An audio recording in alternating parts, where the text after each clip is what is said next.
Graça e paz. Esse nosso canal visa tratar de assuntos do casamento, de assuntos da família. Por isso, se você gostar, dê o seu like ou seu dislike e compartilhe com outras pessoas para que outros possam falar. Quero falar sobre um tema muito interessante que eu vi através de um pastor que eu tenho muito apreço pregando, que é Família no Banco dos Réus, onde ele faz uma série de análises sobre a família e eu quero estar ministrando sobre isso também durante algum tempo. Por isso eu convido você a participar e a ouvir e, se gostar, poder compartilhar. Quando a gente pensa em casamento, a primeira frase quase que vem na mente da gente é até que a morte nos separe. Mas será que é isso mesmo? Quando a gente avalia a família e vê a família nos nossos dias, é isso que vem? E eu quero trabalhar essa questão sobre o casados até que a morte os separe. Há uma adaptação de um best-seller chamado Ele Não Está Tão Afim de Você, que mostra os inúmeros desencontros que caracterizam os relacionamentos dos nossos dias. Por exemplo, há depoimentos, e eu vou estar lendo aqui na tela, de uma ex-mulher que, por ciúme, pode dificultar a relação da madrasta com seus próprios filhos. Essa é uma questão que a gente tem que levar em conta. Filho do primeiro casamento pode ser visto como usurpador de espaço da madrasta. Um outro caso, o ex-marido teme que o novo marido da ex-mulher assuma o papel de pai dos seus filhos, só para citar um pouquinho aqui dessas complicações no tempo que nós temos que viver juntos. Por isso que Deus teve a ideia de que o casamento fosse até que a morte os separe, porque Deus já sabia das complicações, Deus já sabia do que podia acontecer em novos relacionamentos. O casal se casa. Quando nenhum dos dois tem filhos e vão ter filhos em comum, no segundo casamento, é menos problema.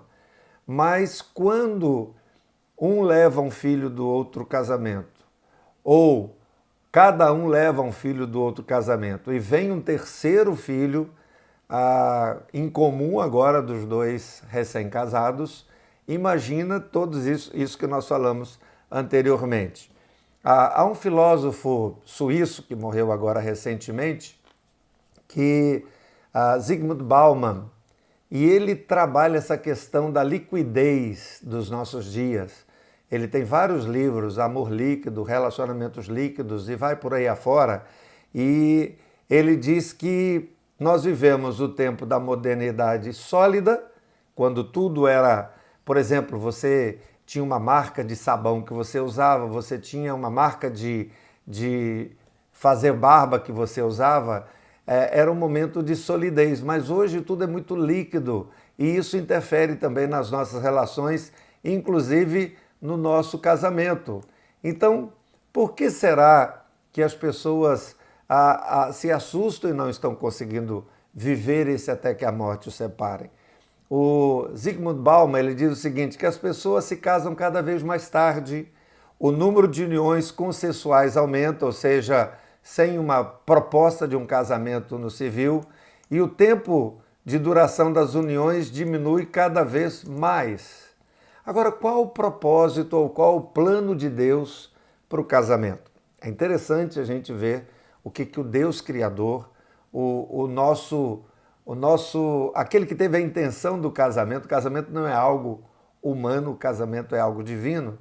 Olha só, Gênesis capítulo 2, versículos 18, depois 24 e 25 diz assim, então o Senhor declarou, presta atenção nessa declaração de Deus, que coisa extraordinária, que Deus maravilhoso é esse que nós servimos. Não é bom que o homem esteja só. Não é bom que o homem esteja só. Essa afirmação, eu vou estar repetindo sempre isso aqui nesse canal do YouTube, não foi o homem que percebeu que estava só. Mas como o homem estava só? Ele tinha Deus, mas ele não tinha alguém comum como ele. Ele tinha acima Deus, embaixo os animais, mas não tinha alguém igual. Então, o que a gente percebe nessa afirmação de Deus é que homem mais Deus é igual ao homem sozinho. Então, Deus faz a Eva. Deus percebeu que o homem estava só. Por essa razão, tanto é que Moisés, depois Jesus e Paulo confirmam esse texto que está aqui. Por essa razão, o homem deixará pai e mãe, se unirá à sua mulher e eles se tornarão uma só carne. Homem e sua mulher estavam nus e não sentiam vergonha. Jesus diz isso em Marcos 10 e Paulo confirma isso em Efésios capítulo 5. Quer dizer, as três figuras mais importantes da nossa fé judaico-cristã confirmam que o casamento é algo divino, que é algo importante. Então, qual é o plano de Deus? Como seres humanos, nós somos criados por Deus para relacionamentos que sejam significativos e duradouros. Por isso ele diz, não é bom que o homem esteja só. Um segundo aspecto que nós precisamos analisar é que relacionamentos significativos e duradouros são marcados por um compromisso público. Nós não temos vergonha do nosso compromisso. Por que não assumir publicamente? Por que não ir diante de um juiz de paz, testemunhas, ou ir diante de um líder religioso e confirmar o nosso desejo de viver juntos para sempre? É isso que o Bauman procura colocar para a gente. As pessoas estão fugindo de relacionamentos duradouros e, por causa disso, elas não assumem compromisso com nada. Por exemplo, não assumem compromisso com Deus porque nessa liquidez que existe hoje pode aparecer um Deus melhor do que o que nós temos. Eu tenho um telefone novo, mas não me entrego para ele totalmente porque surge um outro logo amanhã. Casamento a mesma coisa, né? É o descartável. Eu estou casado hoje com ele, eu estou casado hoje com ela, mas amanhã pode aparecer alguém que me ofereça melhor. Quer dizer, um egoísmo terrível tem tomado conta da vida da gente. Então, esses relacionamentos significativos e duradouros são marcados por um compromisso público. Por essa razão, o homem deixa pai e mãe, sai da casa do pai e da sua mãe e vai se unir à sua mulher, é o que a gente vê o propósito de Deus. O Stephen Kanitz, ele escreve alguma coisa sobre isso bem interessante, eu vou estar lendo aqui. Ele diz assim, quando você promete amar alguém para sempre, está prometendo o seguinte, eu sei que nós dois somos jovens e que vamos viver até os 80 anos de idade. Sei que fatalmente encontrarei centenas de mulheres mais bonitas e mais inteligentes que você ao longo da minha vida, e que você encontrará dezenas de homens mais bonitos e mais inteligentes do que eu. É justamente por isso que prometo amar você para sempre e abrir mão desde já dessas dezenas de oportunidades conjugais que vão surgir no futuro. Ele continua dizendo assim, o objetivo do casamento não é escolher o melhor par possível, mundo afora, mas construir o melhor relacionamento possível com quem você prometeu amar para sempre. Olha que interessante, eu vou repetir. O objetivo do casamento não é escolher o melhor par possível, mundo afora, mas construir o melhor relacionamento possível com quem você prometeu amar para sempre. É do artigo Contrato de Casamento, publicado na revista Veja há muito tempo, em 2004. Um terceiro plano ou propósito de Deus é que o compromisso público inaugura uma jornada rumo à efetiva intimidade.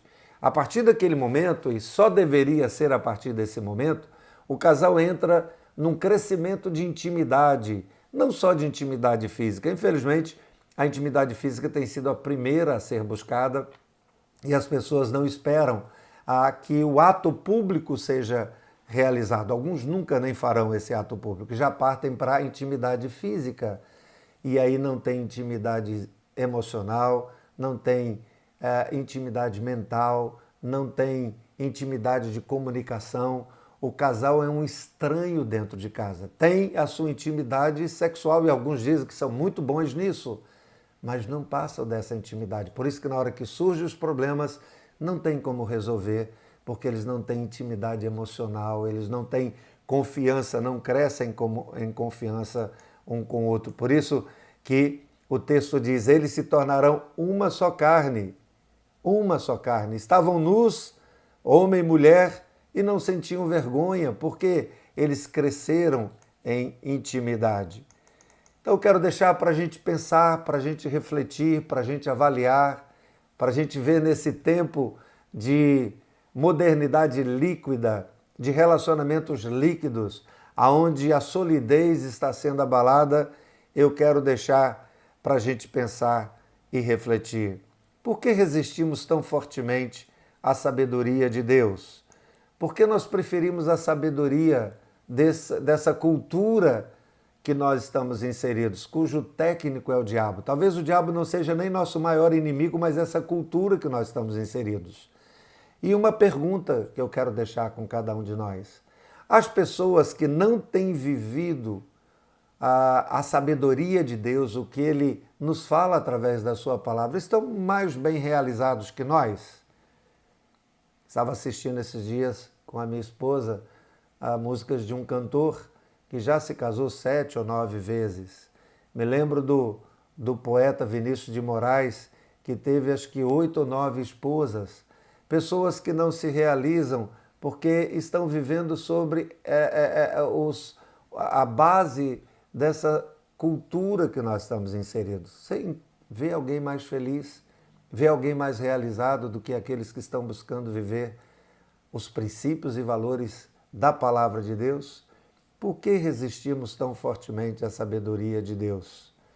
Se nós queremos um casamento e uma família que seja realmente realizada, colocando a família no banco dos réus, essa é a primeira proposta. Que nós possamos viver o nosso casamento, mesmo com todas as dificuldades, até que a morte nos separe. Casamento não é lugar de felicidade, mas lugar de maturidade. Que Deus te abençoe, que Deus abençoe o seu casamento, que Deus abençoe a sua família e que você, junto com o seu cônjuge, possa estar formando um lar tão saudável em todos os sentidos, que seus filhos olhem e falem assim, é assim que eu quero um casamento para mim. Deus abençoe a todos e até o próximo vídeo, em nome de Jesus.